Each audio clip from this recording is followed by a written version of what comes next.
Hello friends, today's video is going to be a bit different than I had anticipated. So, as promised, I am going to deliver on the video of the difference of the truth, my truth, and how it's all kind of got wrapped up in identity.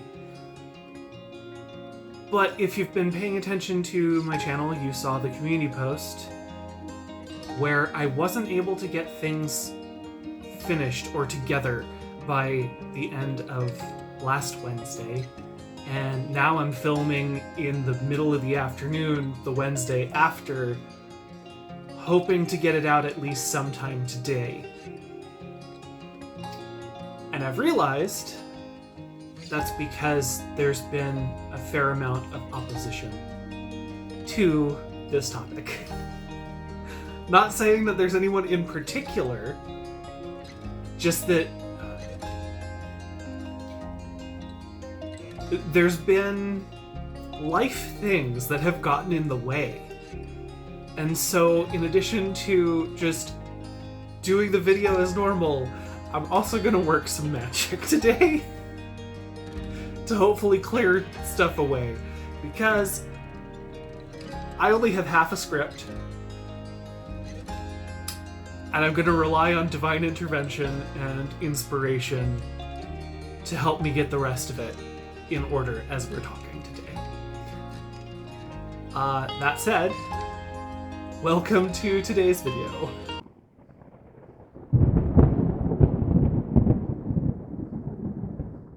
As I said, today we're going to start with a bit of magic, a bit of cleansing, and a candle. So, to start, I'm gonna... Actually, Palo Santo is better for this particular... It feels better for this particular thing. So I'm gonna smudge my space before I start. For those of you who are unfamiliar with smudging, it is when you burn a material to create smoke to cleanse a space. Many different cultures have forms of smudging. Some of them use different words. What I am specifically using today is Palo Santo.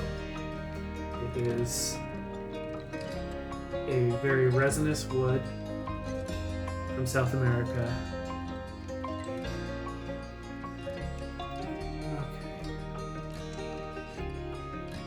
It actually smells rather similar to cedar and a handful of other woods. I find the scent very soothing in addition to its metaphysical properties. Okay. And I have chosen a handful of symbols to wear to help as I do this. In addition to the things I normally wear, I have a phoenix pendant, the tree of life, and this ring is very simple design. It's a cheap version of it, but it has the Trinity knots with a dark circle banded in silver, or darkness being encompassed in light. Okay, with that, since I have been feeling particularly stuck on this, I'm also going to use some of my mentor's cut and clear spray. That would be Katrina Rasbold. She runs Crossroads Metaphysical Boutique, and if it will let me, I'll put a link in the description so that if you want it, you can get it yourself. So there is cut and clear, and then I'm also going to use a little dragon's blood, because anytime you're trying to put things into words, it can be challenging. And Dragon's Blood is for protection and courage. So there's that. And I have a blue candle. I need to trim that wick a bit. It is very tall. Because blue candles are for truth, and today's entire topic is truth. So we're gonna lit.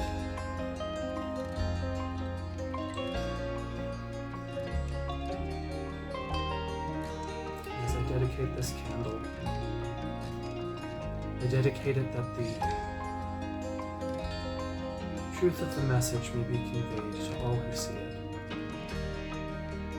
The light it provides may not just be a physical light, but a spiritual light. That the message, my intended message, may be understood, and the words may not be twisted out of context.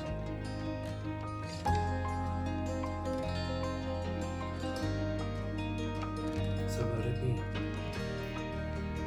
Okay.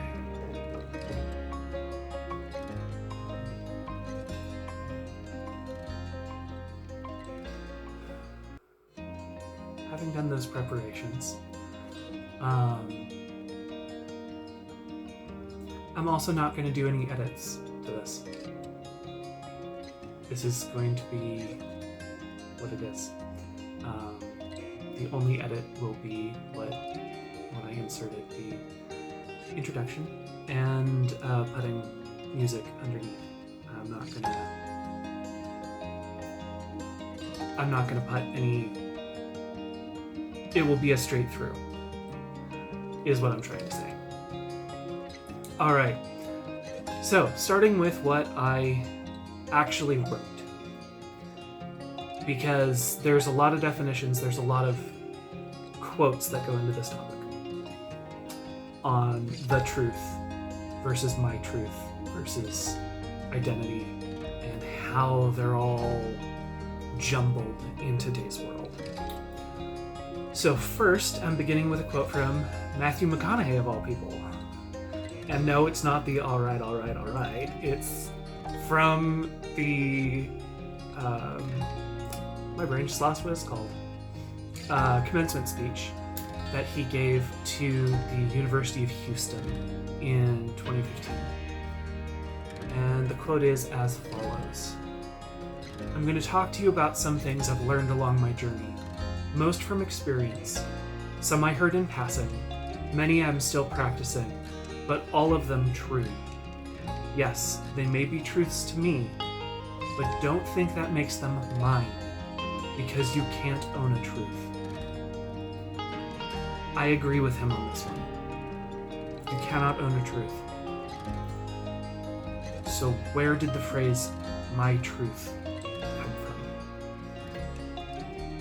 It took me a while to track down an etymological history of the phrase, because it's recent and not particularly well documented. As with many slang phrases and many colloquialisms, it has a storied history of, oh, it originated here, it originated there, but very little actual documentation. So the most comprehensive history I could find was actually from a Huffington Post article written by Claire Fallon in 2018, titled "Speak Your Truth Isn't About Alternative Facts. It's a Rallying Cry for Marginalized Voices." As you could probably tell from the title, it is a very politically charged essay. I'd like to remind everyone who is watching that just because I quote a section of an article does not mean I believe everything exposed in it. It also does not discredit the accuracy of some of the information. Just that there is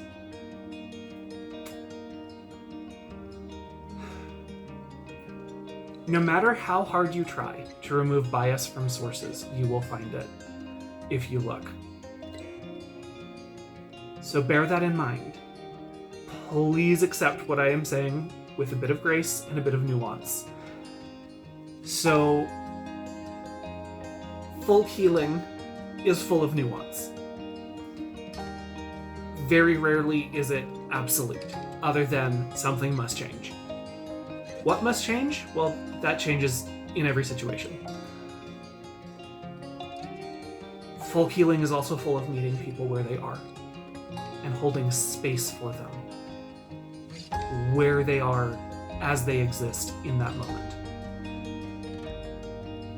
I ask that you do the same while we continue this discussion, particularly since several of these sources are very politically charged and biased, but their historical research was good, so that's why I'm using it.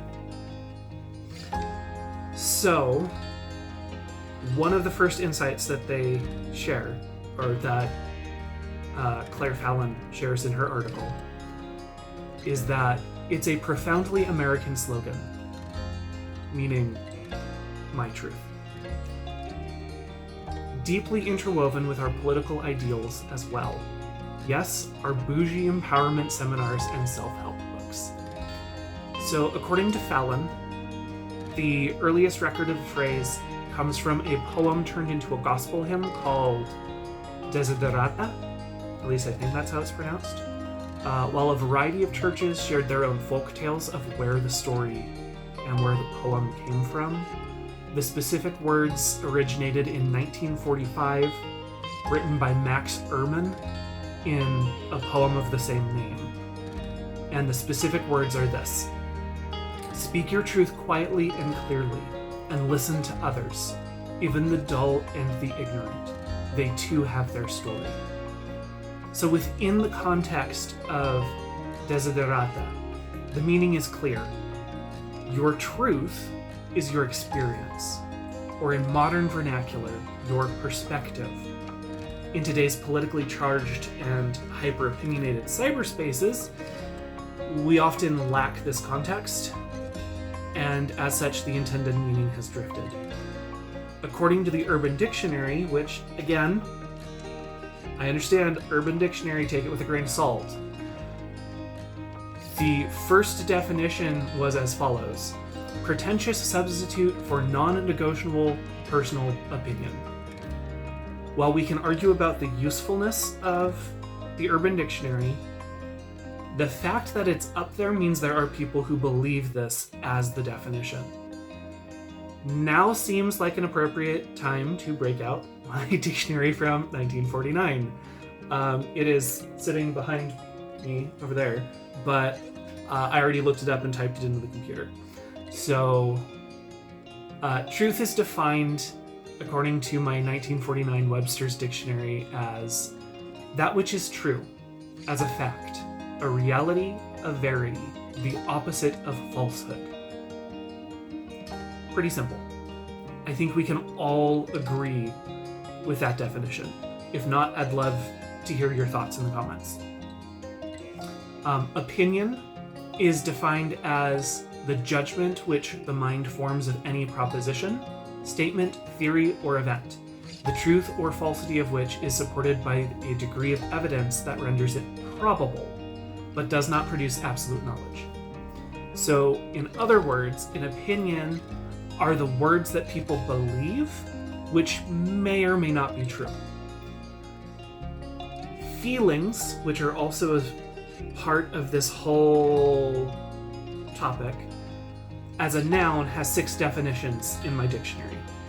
The one that's relevant to this is as follows: mental perception as distinguished from emotional sensation, whether intuitive or resulting from external causes, consciousness, conviction. This is the stuff we perceive, but don't necessarily have evidence for. Also, sometimes referred to as a vibe, or a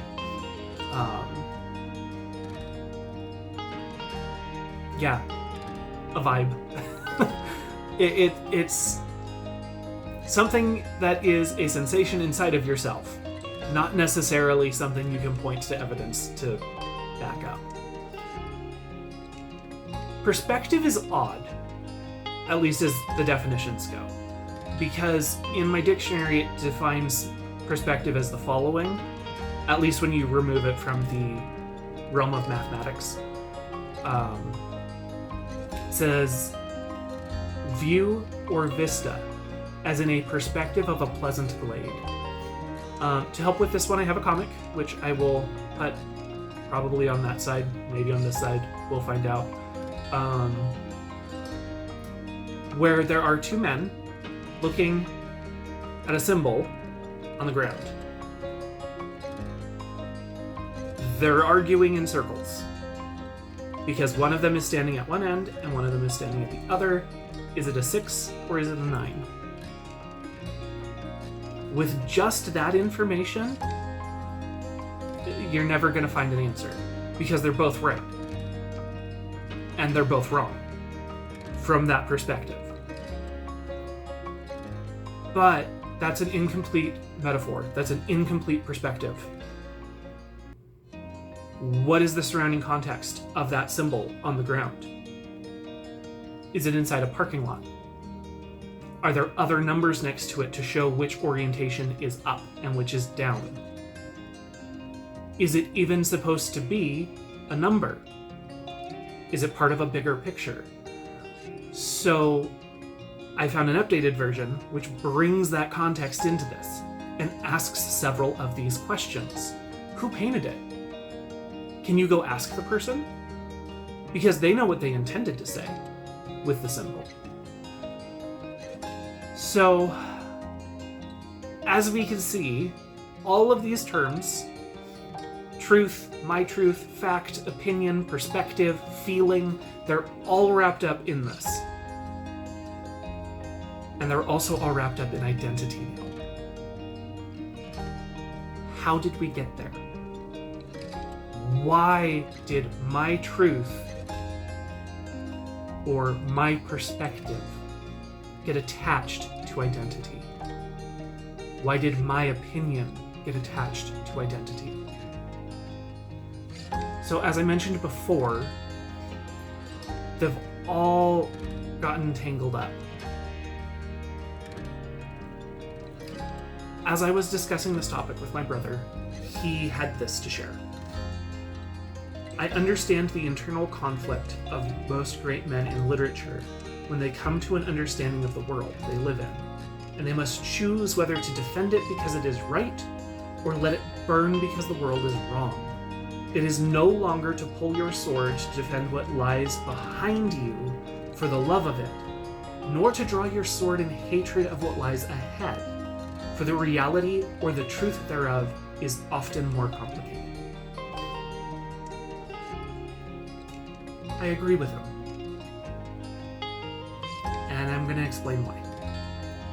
I have run out of my script. So from here on out, I'm just speaking.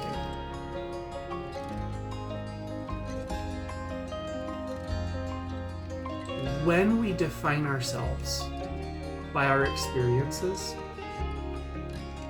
that means our experience is our identity. So anyone who disagrees with our perspective, with our opinion, with our experience, that feels like they're attacking our identity.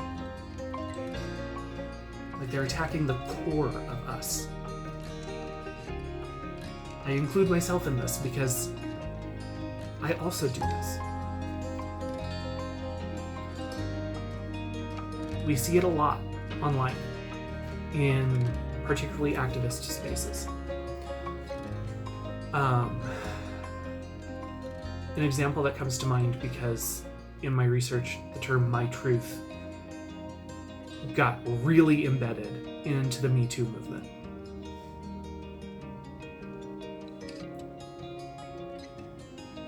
The women who came forward, who said, "It is my truth," it's what happened to them. It was their experience.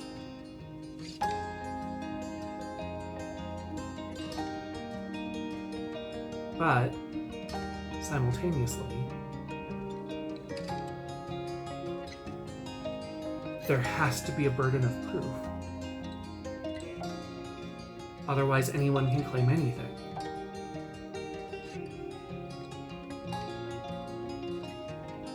And because it got tied with the identity of a victimhood or of the need for justice, oh boy, did it open a can of worms. You see this a lot also with the LGBT community. I suppose technically the acronym is significantly longer now, but most of my experience lies with the LGBT part of the community. Not saying I'm excluding the rest, just that I'm not as experienced with the rest. I have met many gays and lesbians who have turned it into their entire identity. And so if anyone has an opinion that runs counter to the widely accepted culture of the LGBT community, that feels like a personal attack, when often it's just an opinion.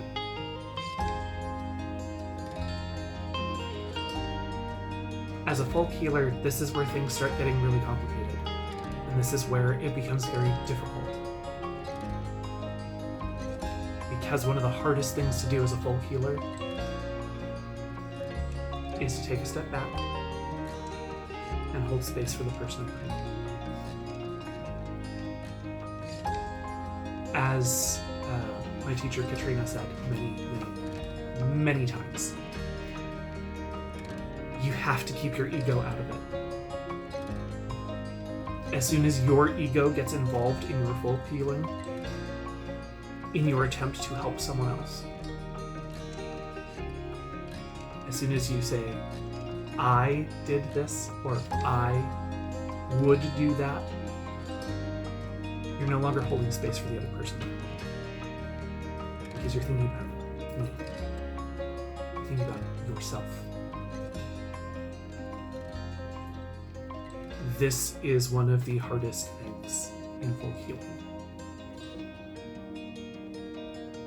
I don't agree with everything my clients believe.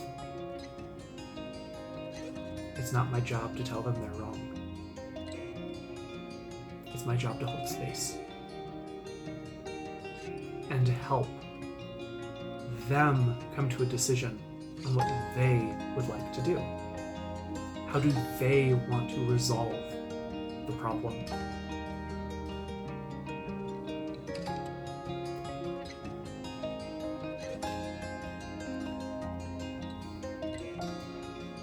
In short, I don't know all of how perception and identity got completely linked and enmeshed with each other. I just know it did. And it has caused so much pain and heartache online. And it's starting to translate offline, too. That's how I end up meeting a lot of clients, actually. I'm just existing in my day-to-day life, and they come up to me and say, hey, I noticed your Tree of Life, or your Claddagh ring, or whatever else I happen to be wearing that day. My Hades and Persephone's pins on my traveling bag. Those kind of things.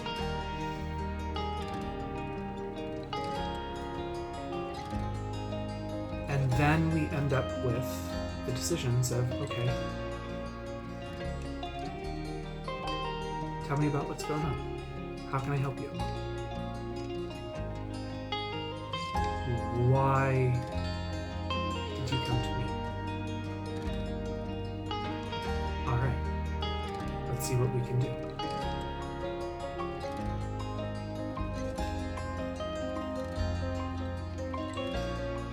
know this went way off topic throughout the course of this discussion. But I hope that at the very least you could feel the sincerity of my words.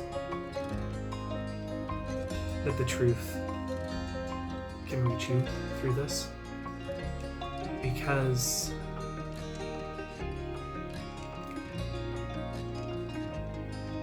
more than anything, folk healing is about helping people embrace their identity and make sure that their actions and their beliefs are in alignment with their identity.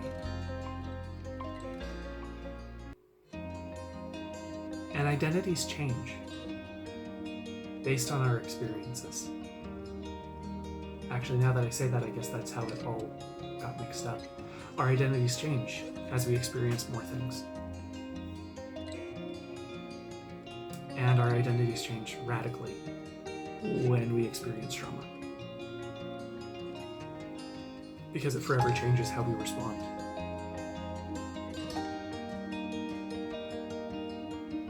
And that's not a bad thing. Just a thing.